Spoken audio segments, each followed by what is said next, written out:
Bende Mataram. Audiobook, novel silat. Cerita, H. Praktikto. Bab 85.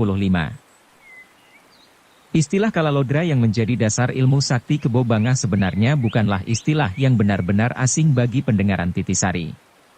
Seperti diketahui, istilah Kalalodra terkenal dalam cerita Wayang Purwa, sebagai tokoh dewa raksasa yang sering menganugerahi kesaktian tak terlawan. Seperti terhadap Raja Rahwana dan Raja Nirwatakawaca dalam cerita Arjuna Wiwaha, kesaktian kedua raja tersebut tak terlawan. Dewa sendiri tak kuasa menumbangkan. Sedangkan Aji Gineng adalah anugerah Dewa Kalalodra juga yang menjadi milik Raja Nirwatakawaca. Kedua ilmu sakti tersebut demikian saktinya, sehingga namanya digunakan untuk nama salah satu ilmu sakti yang paling disegani pada zaman itu, sebagai suatu pemujaan. Menurut keterangan, seseorang bisa memperoleh ilmu sakti demikian, apabila mampu bertapa sampai 12 tahun lamanya dengan berdiam diri di atas pegunungan yang terapit batu-batu raksasa. Orang itu harus mulai dengan berdiam diri. Kemudian merendam dalam kubangan air sebatas bentuk tubuh. Setelah lewat beberapa tahun lamanya, lalu menjepitkan diri di antara batu raksasa. Dan setelah memperoleh wewenang, kedua batu tersebut merupakan kelinci percobaannya. Manakala dia dapat meledakkan kedua batu raksasa yang menjepit dirinya, maka nyatalah sudah bahwa wewenang sakti itu telah meresap dalam tubuhnya. Tadi, sewaktu Kebo Bangah melawan ilmu sakti Kumayan Jati Gagak Seta, segera dia berdiam diri untuk mengerahkan tenaga Kalalodra. Kemudian mulailah dia bergerak-gerak. Itulah suatu tanda bahwa ia mulai mengerahkan tenaga saktinya. Tenaga sakti Kalalodra bisa menerjang bagaikan gugur gunung dan bertahan bagaikan bukit. Manakala kena serang, mendadak saja bisa membalas menyerang secara wajar. Demikianlah, sewaktu Kebo Bangah mulai menyerang Gagak Seta, mendadak saja Titisari melompat melintasi dengan dibarengi pekik seorang dayang yang kena jarum emas sang Dewa Resi. Kebo Bangah kaget setengah mati, karena sama sekali tiada niatnya hendak melukai bakal menantunya. Apalagi menewaskan. Maka cepat-cepat ia hendak menarik semua tenaga saktinya. Tetapi kodrat ilmunya bisa menyerang dan berbalik menyerang secara wajar, tanpa membutuhkan pengendalian. Karena itu, tak gampang-gampang dia bisa menguasai sepenuhnya, sekalipun sadar bahwa Titisari lagi terancam bahaya maut. Ketika mendengar suara Adipati Surengpati, ia terlebih-lebih terkejut lagi. Sekonyong-konyong ia merasakan suatu tumbukan tenaga yang membendung tenaga sakti Kalalodra. Itulah suatu kesempatan untuk menarik semua tenaganya. Kemudian ia memandang tajam ke depan dan melihat Sang Aji berdiri tegak sebagai penolong jiwa Titisari. Diam-diam ia heran dan kagum. Lantas saja ia berkata dalam hati, benar-benar hebat si Jembel Gagak Seta ini. Dia berhasil mewariskan ilmu Kumayan Jati kepada muridnya. Adipati Surengpati setelah tentram kembali, segera mengamati-amati Sang Aji. Ia pernah menyaksikan dan mencoba tenaga pemuda itu. Maka berpikirlah dia dalam hati, anak ini begini tak mengenal bahaya sampai-sampai berani melawan Kebo Bangah. Sekiranya Kebo Bangah tak mengingat cegahanku, bukankah tulang belulang dan urat-uratnya akan hancur berantakan? Adipati Surengpati belum mengetahui bahwa Sang Aji sekarang bukanlah Sang Aji sewaktu berada di sebelah utara desa Gebang. Selain sudah berhasil menekuni dasar-dasar ilmu sakti Kumayan Jati, telah mengantongi pula ilmu ciptaan Kiai Kasan Kesambi yang terakhir. Ia hanya mengetahui dan mengakui bahwa Sang Aji tadi yang menolong jiwa putrinya. Karena itu, betapapun juga kesannya terhadap Sang Aji yang kurang baik, surut 7 atau 8 bagian. Bukankah pemuda itu telah membuktikan di hadapannya, betapa dia sanggup berkorban untuk Titisari? Akhirnya dia berkata lagi dalam hati, anak ini berhati jujur dan mulia. Meskipun tiada niatku hendak menjodohkan Titisari kepadanya, tapi aku harus menghadiahi sesuatu. Selagi dia sibuk menimbang-nimbang, terdengar suara Gagak Seta nyaring. Hai, Kebo Bangkotan. Benar-benar jempolan ilmu saktimu. Kita berdua belum memperoleh kepastian siapa yang kalah dan menang. Marilah kita bertempur terus sampai memperoleh ketentuan. Kebo Bangah terhenyak mendengar ucapan Gagak Seta. Sebentar ia tercengang-cengang, kemudian tertawa riuh. Bagus. Aku Kebo Bangkotan bersedia melayani seorang pendekar budiman. Haim. Aku bukan seorang budiman. Aku hanya seorang jembel tak keruan macamnya, sahut Gagak Seta. Habis berkata demikian, terus saja ia melompat memasuki gelanggang. Kebo Bangah pun tak mau mengalah. Tetapi sewaktu hendak melompat, Adipati Surengpati menyanggahnya sambil berkata menyabarkan. Saudara Kebo Bangah, tunggu dulu. Saudara Gagak Seta harap sabar barang sebentar. Kamu berdua sudah bertempur lebih 2000 jurus dan belum juga memperoleh kepastian siapa di antara kamu berdua yang menang. Hal ini merupakan suatu kehormatan bagiku. Tetapi, kecuali aku dan kamu berdua, di jagat ini, masih ada seorang lagi yang harus kita datangi. Yakni, Kiai Kasan Kesambi. Apabila ia muncul di sini, teranglah aku tak berani mencegah perkelahianmu. Sebab, aku pun akan tampil juga mengadu tenaga. Karena Kiai Kasan Kesambi kini tiada berada di antara kita, bagaimana pendapat kalian apabila pertempuran hari ini kita sudahi sampai sekian saja? Baiklah, sahut Kebo Bangah dengan tertawa panjang. Kalau aku terpaksa bertempur melawan Gagak Seta, terang sekali aku bakal keok. Gagak Seta melompat keluar gelanggang sambil tertawa riuh pula. Kemudian sambil meludahi tanah, Kebo Bangkotan dari Serandil ini, memang besar mulutnya. Masakan aku tak tahu, seluruh tubuhmu penuh lumuran bisa. Lain mulutnya lain hatinya. Kau sendiri sadar, bahwa dirimu sangat termasyur di seluruh jagat. Kini ngoceh, kau bakal keok melawan aku. Nah, artinya kau yakin bakal menang. Aku si Jembel tak karuan juntrungnya, masakan aku bisa mempercaya mulutmu. Bagus. Jika begitu, terpaksa aku harus melayani kepandaianmu lagi, saudara Gagak Seta. Kebo Bangah menantang. Itulah jalan yang paling bagus, sahut Gagak Seta, dan terus saja dia bersiaga memasuki pertempuran untuk mencari keputusan. Sudahlah. Adipati Surengpati melerai dengan tertawa. Aku siluman tua, benar-benar merasa bahwa kalian berdua sengaja memamerkan ilmu kepandaian kalian di hadapanku. Gagak Seta tertawa lebar berkata, kau pantas menegur aku, saudara Surengpati. Sebenarnya, aku sengaja menemui engkau untuk melamar putrimu dan bukan berniat mengadu ilmu dengan Bangkotan Kebo Edan. Bukankah aku telah mengumumkan hendak menguji kedua pemuda itu dengan 3 syarat, sahut Adipati Surengpati. Siapa yang lulus, dialah yang bakal menjadi menantuku. Tetapi siapa yang jatuh, aku pun takkan membiarkan dia kecewa dan menyesal. Mendengar ucapan Adipati Surengpati, Gagak Seta heran. Hai, apakah itu? Apakah engkau masih mempunyai seorang putri lagi? Sekarang, belum, kata Adipati Surengpati dengan tertawa. Seumpama aku harus kawin lagi dengan terburu-buru, rasanya pun akan kasep juga. Maksudku takkan membiarkan kecewa dan menyesal ialah bahwasanya kasar-kasar aku mempunyai beberapa macam kepandaian, seperti ilmu perbintangan, ilmu mantram, ilmu sejarah, ilmu bumi, ilmu ketabiban, ilmu pedang, ilmu kepalan, dan apabila tidak mencela, dia kuperkenankan memilih salah satu macam ilmu kepandaian untuk wajarkan sampai mahir. Adipati Surengpati, terkenal sebagai seorang bangsawan yang serba bisa. Gagak Seta mengetahui tentang hal itu. Maka dia berpikir, baiklah. Andai kata muridku kalah, dia pun bisa menambah ilmu kepandaian. Di kemudian hari akan banyak gunanya menghadapi perjuangan hidup. Melihat Gagak Seta berdiam diri, Kebo Bangah segera menyahut dengan suara nyaring. Baiklah. Kalau begitu keputusan saudara Surengpati, aku pun harus menerima dengan dada terbuka. Sebenarnya, saudara Surengpati sudah menerima lamaran kemenakanku. Tetapi memandang saudara Gagak Seta, biarlah kedua bocah ini diuji.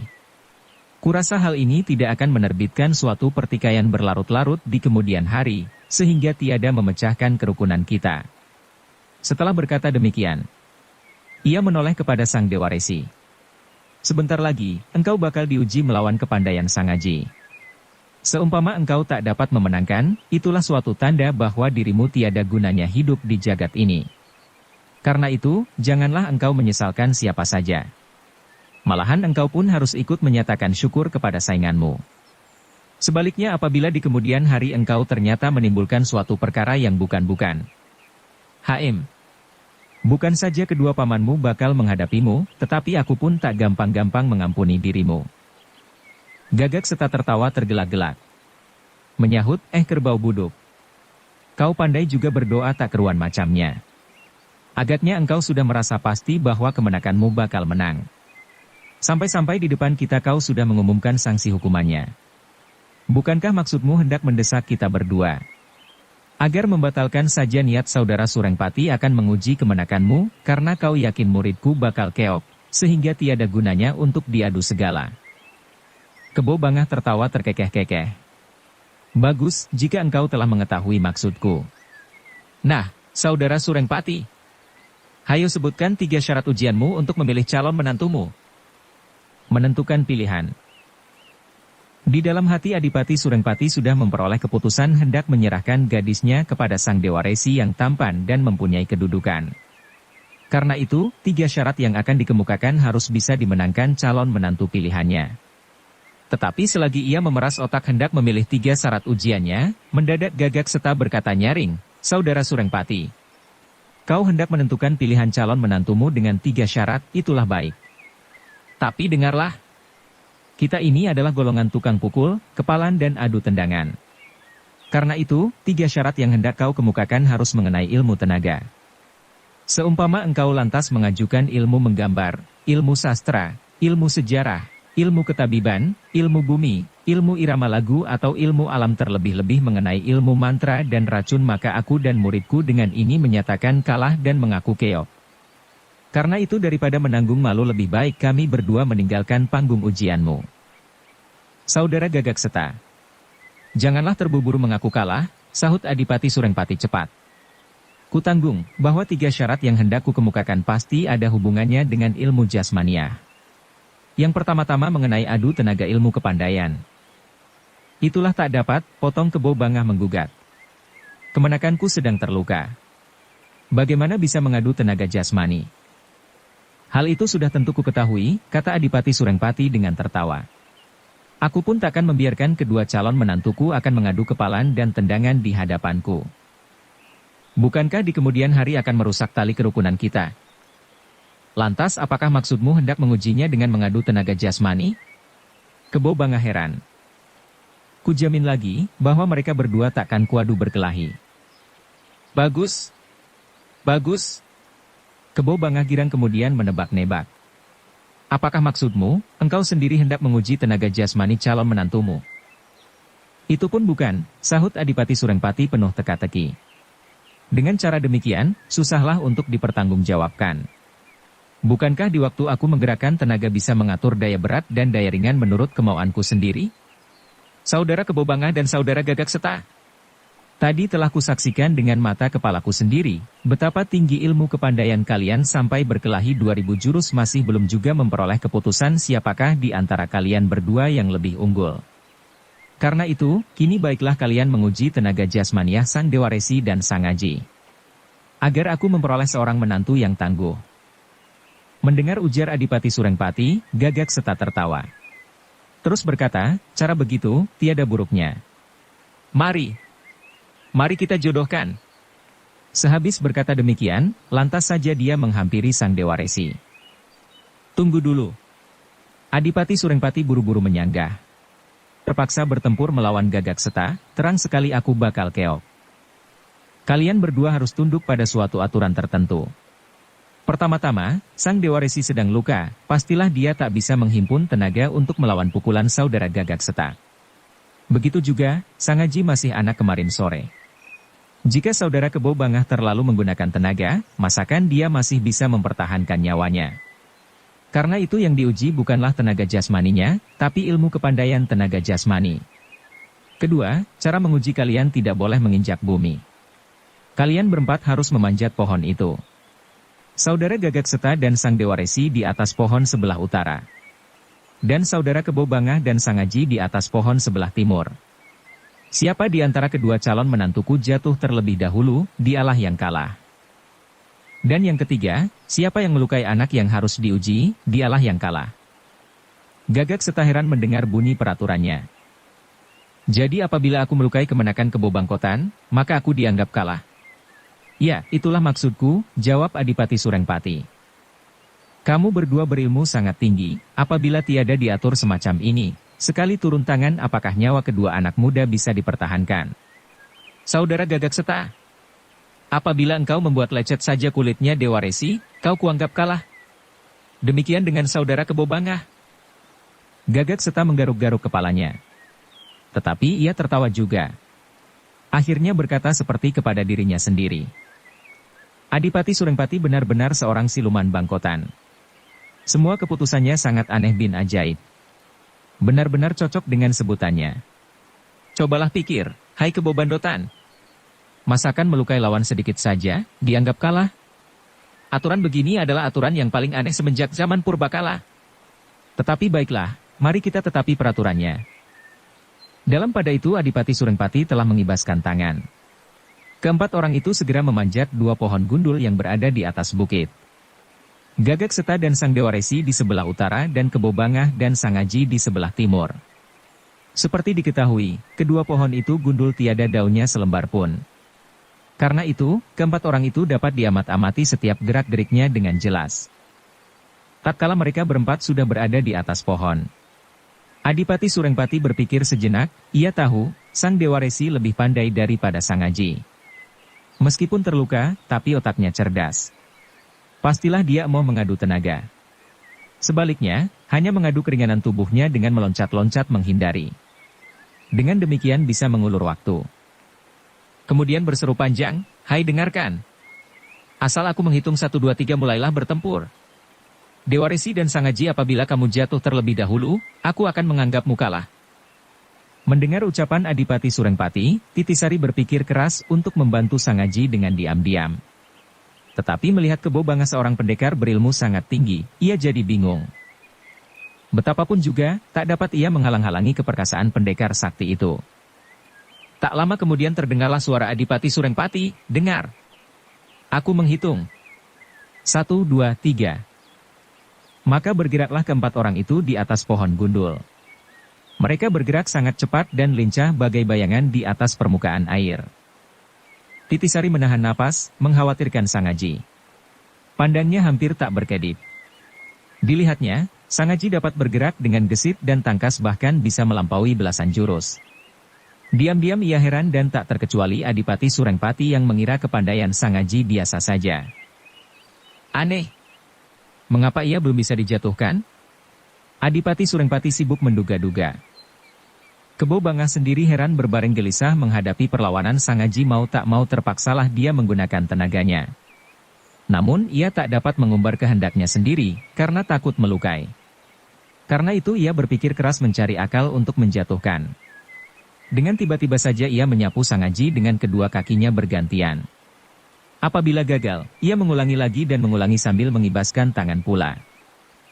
Diserang demikian, Sang Aji melawan dengan ilmu sakti Kumayan Jati. Tubuhnya melompat-lompat dengan gesit. Kedua tangannya dibuka dan dipergunakan sebagai gunting untuk membabat kaki Kebo Bangah. Tetapi dia bukan Gagak Seta yang sudah mahir menggunakan ilmu sakti Kumayan Jati. Karena itu bagaimanapun juga ia masih kalah tenaga. Meskipun demikian, ia masih bisa sekali-kali menyerang. Titisari yang berada di bawah berdebaran menyaksikan pertempuran mati-matian itu. Tatkala ia mengerling kepada Gagak Seta dan Sang Dewa Resi, ia melihat cara bertempur yang lain. Sang Dewa Resi tak sudi melayani rangsakan Gagak Seta. Ia memperlihatkan ilmu ringannya, dengan selalu menghindari dan mengelakkan tiap serangan. Dengan enteng ia meloncat-loncat dari dahan ke dahan. Sama sekali ia menghindari pertempuran langsung. Dengan demikian, Gagak Seta menemui suatu kesulitan besar. Binatang ini menyingkir saja. Terang sekali ia hendak mengulur waktu, maki Gagak Seta dalam hati. Sebaliknya Sang Aji terlalu jujur sehingga jadi tolol. Pastilah dia melayani Kebo Bangah dengan mengadu tenaga dan kepandaian. Bagaimana dia bisa melawan? Pasti dia bakal jatuh terlebih dahulu. Memperoleh pikiran demikian, Gagak Seta terus saja menggeram.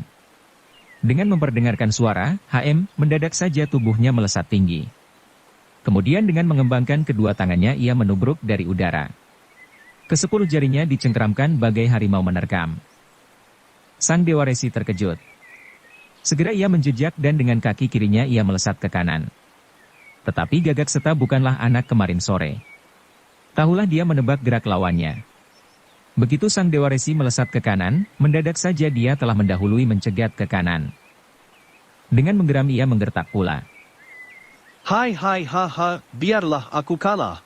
Asal engkau mampus, kalau kau mampus masakan bisa mengawini anak siluman Surengpati. Kena betul gertakan ini, sehingga hati sang Dewa Resi ciut sekecil biji asam. Gugup ia menghadapi gerakan Gagak Seta yang begitu gesit dan tangkas. Untuk menangkis, teranglah dia tak mampu. Dalam keraguan-raguannya, kakinya menjejak mundur. Dan di luar kemampuannya sendiri, tiba-tiba saja kakinya menginjak tempat kosong. Tak ampun lagi ia jatuh terperosok ke bawah. Pada saat itu ia merasa kalah dalam pertempuran itu. Hanya tatkala dia menoleh, melihat Sangaji jatuh pula ke bawah. Kebo Bangah memang gelisah benar, menghadapi Sangaji yang bisa bertahan sampai sekian lamanya. Sudah 20 jurus, namun tetap saja masih bisa bertahan. Bahkan makin lama makin gagah. Pendekar itu sama sekali tak mengira, bahwa di samping ilmunya Kumayan Jati Sangaji mengantongi pula ilmu ciptaan Kiai Kasan Kesambi. Agaknya Kiai Kasan Kesambi menaruh curiga kepadanya, melihat Wirapati terluka parah demikian hebat. Karena itu, ia menciptakan suatu ilmu pemunah untuk menghadapi ilmu sakti Kebo Bangah. Hanya sayang, Sangaji tak menyadari sehingga melayani ilmu Kebo Bangah dengan Kumayan Jati. Coba andai kata dia menggunakan ilmu ciptaan Kiai Kasan Kesambi, belum tentu dia bisa dijatuhkan demikian gampang. Sebaliknya, kala itu Kebo Bangah mulai berpikir keras. Jikalau aku sampai melayani bocah ini melebihi 5 jurus, habislah sudah pamorku di hadapan siluman Surengpati.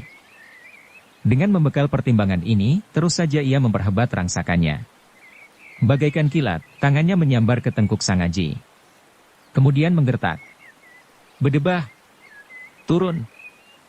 Sangaji terkejut setengah mati diserang demikian. Mestinya dia harus melawan dengan salah satu jurus ilmu ciptaan Kiai Kasan Kesambi. Tapi dalam gugupnya, ia hanya teringat jurus-jurus ilmu sakti Kumayan Jati yang sudah agak dipahami daripada ilmu ciptaan Kiai Kasan Kesambi. Seperti diketahui, ilmu sakti Kumayan Jati mengutamakan keras lawan keras. Itulah sebabnya ia kecelik menghadapi Kebo Bangah yang sudah lama mengenal ilmu Gagak Seta. Maka begitu Sangaji hendak melawan dengan jurus ilmu sakti Kumayan Jati yang mengutamakan kekerasan, mendadak saja Kebo Bangah menarik semua tenaganya. Keruan saja, Sangaji menumbuk udara kosong, sampai tubuhnya terhunuk ke depan. Dan begitu tubuhnya hendak menungkrap, cepat-cepat Kebo Bangah menggertak lagi, "Haa! Bukankah tengkukmu jadi terluka?" Sangaji kaget. Khawatir akan kena terkam, cepat ia menjejak dahan. Sudah barang tentu, jatuhnya ke bawah sangat keras karena terpental oleh tenaga kakinya sendiri. Dan celakanya kepalanya tetap menukik ke bawah. Pohon tempat mereka bertarung, berdiri berjajar. Hanya saja yang satu menempati sudut utara dan lainnya sudut timur. Tatkala Sangaji turun terbalik, sang Dewa Resi terlempar pula ke bawah. Hanya saja, kemenakan Kebo Bangah itu jatuhnya tegak lurus dan berdekatan. Sang Dewa Resi melihat dengan tegas, bagaimana saingannya jatuh jungkir balik di dekatnya. Mendadak saja, tangannya diajukan hendak menekan kaki. Maksudnya terang, agar jatuhnya Sangaji lebih cepat lagi. Titisari memekik kaget melihat peristiwa itu. Jika Sangaji sampai jatuh terlebih dahulu, artinya dia kalah. Maka terloncatlah perkataannya, "Aji! Tahan!" Gadis itu tak teringat sama sekali, bahwa di tengah udara seseorang tak dapat menahan tubuhnya. Tapi hampir berbareng dengan pekikannya, mendadak ia melihat suatu kegaiban. Pada saat itu, ia melihat Sangaji bisa melesat kembali ke tengah udara dan terlempar di atas dahan. Bahkan, ia terus dapat duduk berayunan di dahan sambil meraba-raba mencari pegangan. Menyaksikan peristiwa di luar dugaan. Titisari kaget bercampur girang bukan kepalang. Sungguh-sungguh ia tak mengerti mengapa bisa terjadi demikian rupa. Padahal kekasihnya itu justru ditekan kakinya oleh sang Dewa Resi. Kebo Bangah dan Gagak Seta waktu itu, telah turun pula ke tanah. Melihat Sangaji menang, Gagak Seta tertawa terbahak-bahak. Katanya berulang kali, "Sungguh indah. Sungguh indah. Siapa bilang ilmu gulat bangsa kompeni buruk?" Wajah Kebo Bangah berubah hebat. Lantas saja menyahut, "Saudara Gagak Seta, muridmu ini benar-benar hebat. Ilmunya bercampur aduk. Kecuali telah mewarisi ilmumu, agaknya dia memiliki ilmu-ilmu sakti lainnya. Malahan dia bisa ilmu gulat pula." Gagak Seta tertawa riuh. Menjawab, "Tapi aku sendiri tak becus ilmu gulat segala. Sungguh. Sama sekali aku tak pernah mengajari. Sebenarnya Sangaji kaget setengah mati, tatkala kakinya kena ditangkap sang Dewa Resi dan ditekan ke bawah. Ia sadar bahwa jatuhnya ke tanah akan sangat cepat dan sangat keras. Sedang lawannya bahkan bisa meminjam berat tubuhnya untuk melompat ke udara. Hal itu berarti bahwa dia akan diumumkan sebagai pihak yang kalah. Tapi di saat segenting itu, ia tak menjadi gugup.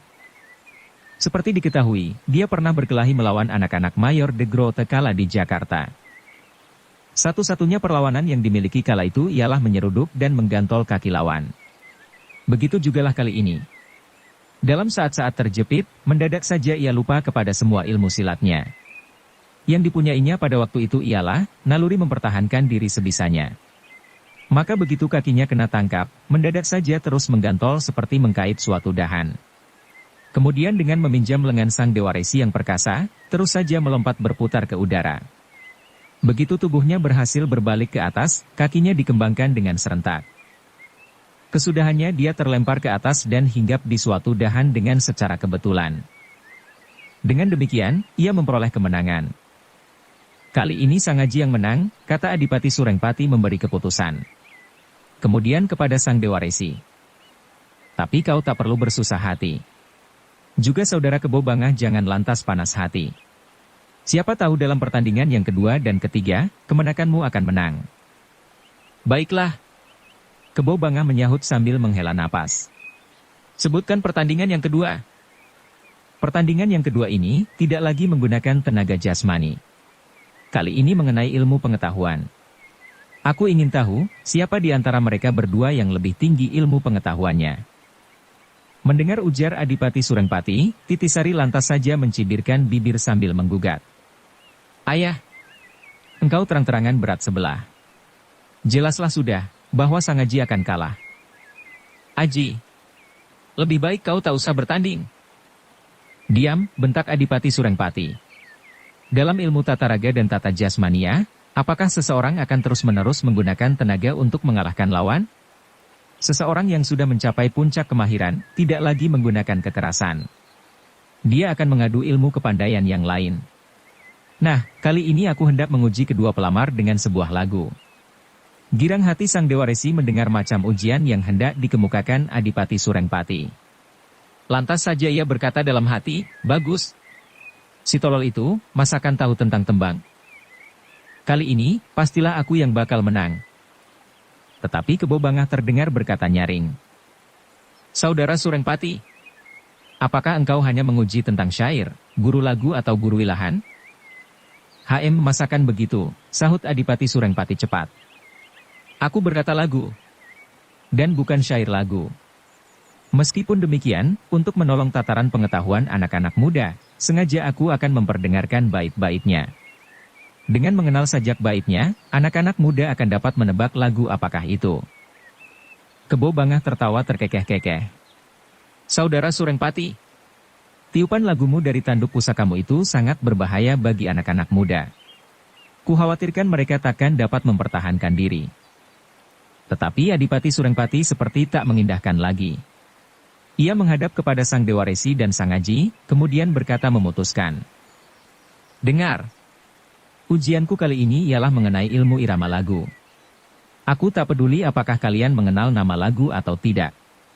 Yang kuinginkan di sini ialah cara kalian menguasai irama. Barang siapa dapat menguasai irama laguku, dialah yang kuanggap menang. Ia berhenti mengesankan, agar kalian bisa mengenal macam lagu apa yang hendak kutiup. Baiklah aku memperdengarkan sajaknya.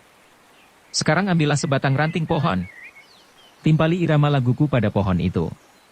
Sang Dewa Resi di utara dan Sangaji pada pohon yang berada di timur. Mendengar macam ujian yang hendak dikemukakan Adipati Surengpati, Sangaji lantas saja maju dan membungkuk hormat. Kemudian berkata rendah, aku ini seorang pemuda yang tolol. Sebagian besar hidupku berada di daerah barat. Sama sekali aku asing dengan lagu-lagu Jawa Tengah. Tiada sebuah pun yang pernah ku kenal. Kecuali tatkala aku mendengar Panembahan Tirtomoyo melakukan tembang dan danggula di Pekalongan dahulu. Karena itu, pertandingan yang kedua ini, tak usah dilanjutkan saja. Aku mengaku kalah. Jangan buru-buru mengaku kalah. Jangan buru-buru, sahut Gagak Seta. Meskipun engkau bakal kalah, Tetapi apalah buruknya mencoba-coba dahulu? Apakah kau khawatir bakal ditertawai orang? Jangan takut. Aku berada di sini. Siapa yang berani mentertawakan ketololanmu, masakan aku akan tinggal diam saja. Mendengar kata-kata gurunya, terbangunlah sifat jantan Sang Aji. Pikirnya, menang kalah adalah lumrah dalam tiap pertaruhan apa saja. Masakan aku tak berani menanggung akibatnya. Tatkala itu, ia melihat Sang Dewa Resi telah mematahkan sebatang ranting. Adipati Surengpati kemudian tertawa lebar. Berkata kepada Gagak Seta, hebat benar cara saudara membangunkan semangat perjuangan. Baiklah, aku segera mengumandangkan suaraku yang buruk. Kuharap engkau jangan mentertawakan. Adipati Surengpati adalah seorang pendekar yang luas pengetahuannya. Yang mengajaibkan, bahwasanya dia menguasai tiap ilmu yang dikenalnya. Karena itu, lawan-lawannya susah menebak kelemahannya. Akhirnya mereka mengakui bahwa kepandaian Adipati Surengpati adalah karunia alam yang tak dapat diganggu-gugat. Bersambung ke bab 86. Dukung kami dengan subscribe, follow, like, komen dan share. Terima kasih.